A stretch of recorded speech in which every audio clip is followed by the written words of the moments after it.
Kuthungatha uthisha osolwa ngokudlwengula aphendelela umfundi oneminyaka engu-13 ubudala. Nginibingelele, ngiphinde futhi nginamukele kuyona i-channel ehamba phambili i-Radio Ingezi. Lami igama uMfeza Ntuthuka ngakhumalo bathi ila sibona amagumede. Ngala kwethu mawuthi mhlawumbe semusha kuleli khasi zophinde ngicela ngisho ukuthi uyasubscribe, ungakhohlwa ukukhomenta nokulike nokushare.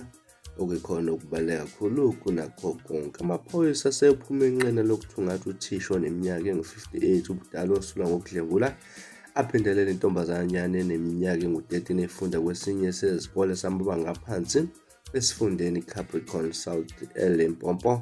Kuthe umfundi wadlwengula ephendelela phakathi kukaNovemba nyakenye noMashi eziwu-7 kulo nyaka. Ithumbu libhoboke ngolwesinye, omunye uthisha ehambisa umfundi kunini lapho afike khona bakhululuka ngakho konke bekade ekwenzeka. Umkhuzi wamaphoyisa eLimpopo uLieutenant General Thembi Hadebe usele amaphoyisa ukuba asebenzise zonke izinsiza zawo zokuthungatha abophe lo thisha osolwayo.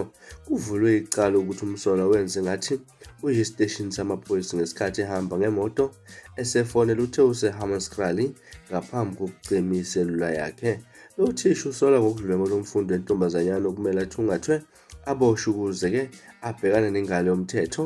Izingane kumele zikhulise futhi zivikele abathenjiwe ngalokho njengothisha bazo, abavikeli nabazali. Ingane okumele ibhekane nesenzo esiwubulwane njengalesi kuchaza uHadebe.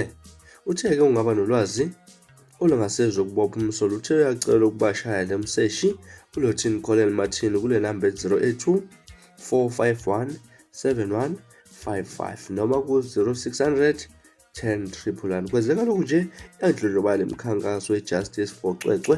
Kuthiwa umfundi oneminyaka eyisikhombisa icwecwe wadlwengula esikoleni eMatatiyela.